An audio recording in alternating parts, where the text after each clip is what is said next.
नमस्कार दोस्तों, stock market studies में फिर से एक बार आपको बहुत-बहुत स्वागत है। तो आज यहाँ पे मैं डिस्कशन करने वाला हूँ एक ऐसे कंपनीज़ के बारे में, जो देखा जाए तो एक फर्टिलाइज़र इंडस्ट्री से बिलॉन्ग करते हैं और जो इंडस्ट्रीज़ देखा जाए तो एक अच्छा खासा कंपनी अ, ग्रोथ भी कर रहा है और फर्टिलाइज़र इंडस्ट्रीज़ में कंपनी का रैंकिंग देखा जाए तो कंपनी 3rd नंबर रैंकिंग में है। तो पहले एक डिस्क्लेमर ज़रूर दूँगा, ये एक पीएसयू कंपनी है, मतलब एक गवर्नमेंट कंपनी है।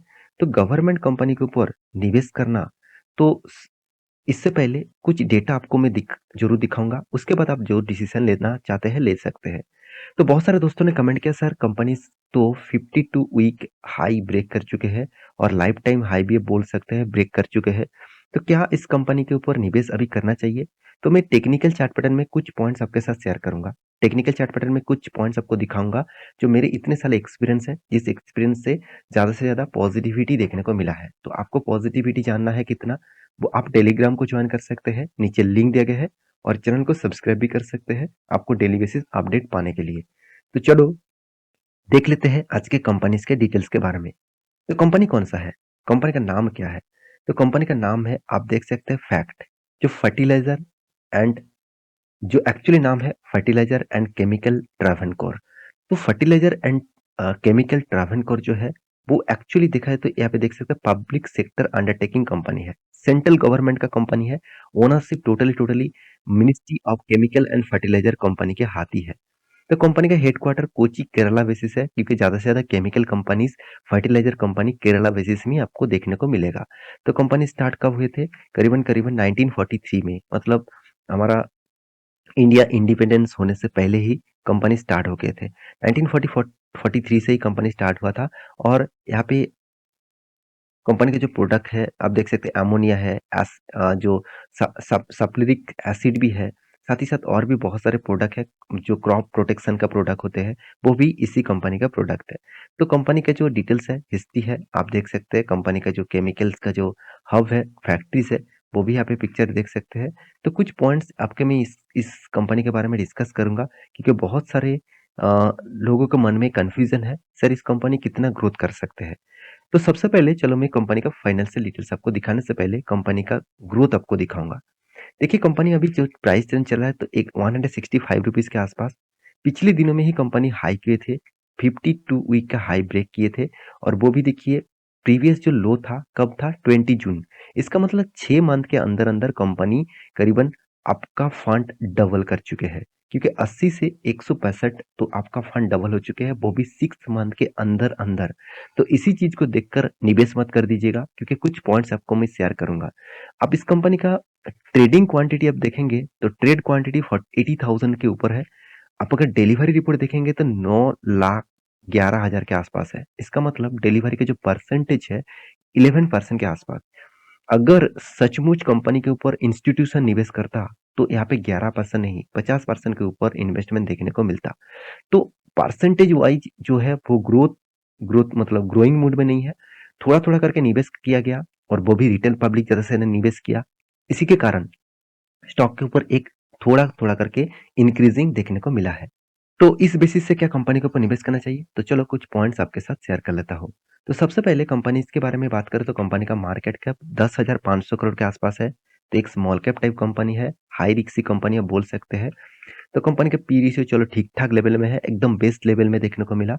Return of equity, return of capital employed तो मुझे यहाँ पे इतना ज्यादा क्यों लग रहा है, तो यहाँ पे चलो बेस्ट लेवल में है मानता हूँ।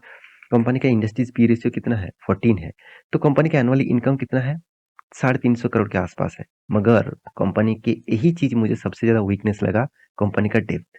देखिए अगर मैं मान लेता कंपनी फाइनेंस कंपनी है तो 3.5% के ऊपर इसका जो डेप्थ है वो मैं मान लेता।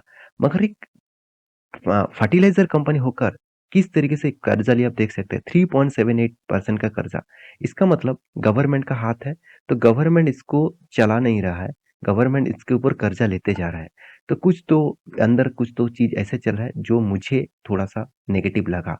तो मेरे खुद के एक्सपीरियंस के हिसाब से बता रहा हूँ, इस तरीके से डेटा आपको मतलब कंपनी के ऊपर जो डेटा आपको दिखने को मिला है, वो डेटा आपको हमेशा कुछ वीकनेस में जरूर दिखेगा एट फ्यूचर में।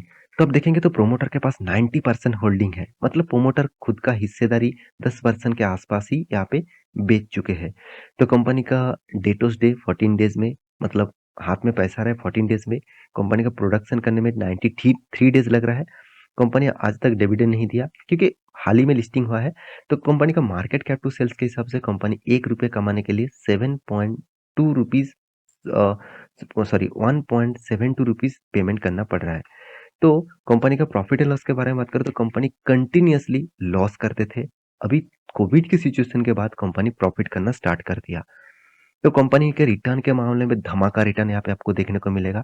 और यही रिटर्न देखकर मतलब सेल्स ग्रोथ, प्रॉफिट ग्रोथ हर कुछ पॉजिटिव में है। ऐसे नहीं कि पॉजिटिव नहीं है, मगर यही चीज देखकर सबसे ज्यादा इन्वेस्टमेंट किसने किया? पब्लिक ने किया। तो देखिए अभी तक इन्वेस्टमेंट का हिस्सेदारी यहाँ पे देखने को नहीं मिला। तो चलो इस कंपनी के एक पॉइंट्स आपके साथ शेयर करूंगा, वो है कैश फ्लो। क्या कैश फ्लो सही है? देखिए यहाँ पे ध्यान से देखना, कंपनी के बीच बीच में कैश फ्लो नेगेटिव में गया था और 19 में भी नेगेटिव में गया था। उसके बाद कंपनी का जो कैश फ्लो है ऑब्वियसली पॉजिटिव में आया। मगर कोविड के सिचुएशन में 152 करोड़ के आसपास प्रॉफिट हुआ और मतलब कैश फ्लो में हाथ में आया, मगर प्रॉफिट रेशियो दिखा रहा है कि 350 से 3। इसका मतलब अभी भी 150 करोड़ के आसपास अभी भी हाथ में पैसा नहीं आया। तो देखिए प्रॉफिट कितना भी कर ले, हाथ में पैसा ही अगर नहीं आ रहा है तो उस पैसे मतलब वो बिजनेस अभी भी वीकनेस में देखने को मिलेगा। तो इस कंपनी में सबसे जो नेगेटिव पॉइंट लगा वो है इसका रिजर्व। तो कंपनी का रिजर्व आज तक नेगेटिव में है, प्रॉफिट में नहीं है। सॉरी, रिजर्व का ग्रोथ पॉजिटिव में नहीं है। तो कंपनी का कर्जे के बारे में बात करूं तो कंपनी पहले 900 करोड़ के आसपास कर्जा था, वो आज 1800 करोड़ के आसपास कर्जा बन चुके हैं। तो कंपनी में बहुत ज्यादा पॉजिटिव नेगेटिव पॉइंट्स जरूर आपके साथ शेयर किया हूँ, क्योंकि बहुत सारे लोगों को इस कंपनी के ऊपर निवेश करने के लिए जल्दबाजी भी है, क्योंकि इस कंपनी जब रैली में है, जब कोई स्टॉक भागते हैं, तब हमेशा लोग उसके ऊपर इन्वेस्ट करने के लिए सोचते हैं। देखिए कंपनी के चार्ट पैटर्न में आपको ध्यान से आपको 1 वीक के चार्ट पैटर्न कर दूं, तभी आपको और भी क्लियर हो जाएगा। तो यहाँ पे 1 वीक का चार्ट पैटर्न देखेंगे तो देखिए कितने टाइम तक कंपनी एक ही रेंज बाउंड के ऊपर काम किया। देखिए जितने सारे लोग इतने टाइम तक पेशेंस के साथ बने रहे, करीबन-करीबन आप देखेंगे 2000 सालों से 2020 तक, मतलब 20 सालों तक जितने लोगों ने इन्वेस्ट करके रखे थे, आज जाकर उसको कुछ प्रॉफिट मिला। और वो भी देखिए मैं यहाँ पे ये चीज़ मैं आपको दिखाने वाला हूँ, जो चीज़ आपको मैं यहाँ पे दिखाने वाला हूँ। देखिए, फिर से बहुत दिनों तक कंसोलिडेट किया और उसके बाद एक ब्रेकआउट हुआ। तो मैं ज़रूर कहूँगा ये जो ब्रेकआउट है, मेरे हिसाब से पहले जो यहाँ पे एक रेजिस्टेंस था, उस रेजिस्टेंस को फेस करके फिर से ब्रेकआउट किया है। तो ब्रेकआउट स्ट्रॉन्ग हो सकता है, इसका वॉल्यूम भी स्ट्रॉन्ग है, तो मेरे हिसाब से कंटिन्यू कर सकते हैं। मगर इस तरीके से ब्रेकआउट के बाद मैं निवेश कभी नहीं करता हूँ, अगर मैं निवेश करना चाहता हूँ तो। क्योंकि देखिए, ये ब्रेकआउट ज़्यादा से ज़्यादा फॉल्स ब्रेकआउट में भी कन्वर्ट हो जाता है।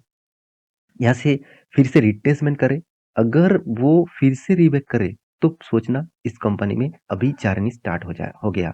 तो तब आप निवेश कर सकते हैं, मतलब कर सकते हैं मतलब इस कंपनी के ऊपर रिसर्च करके ज़रूर करिएगा। कोई डायरेक्ट रिकमेंडेशन नहीं है, क्योंकि मैं इस तरीके से कंपनी के ऊपर निवेश नहीं करता। पहली बात गवर्नमेंट कंपनी है और कंपनी का हालत अभी मुझे उतना खास नहीं लगा, तो इसलिए मैं इस कंपनी को अवॉइड करूँगा। बाकी आपकी क्या राय है, मुझे कमेंट ज़रूर कर सकते हैं। तो लास्ट तक वीडियो को देखने के लिए बहुत-बहुत धन्यवाद। मिलते हैं नेक्स्ट स्टॉक लेके, तब तक के लिए अच्छे से रहिए, अपना ख्याल रखिए। Bye bye.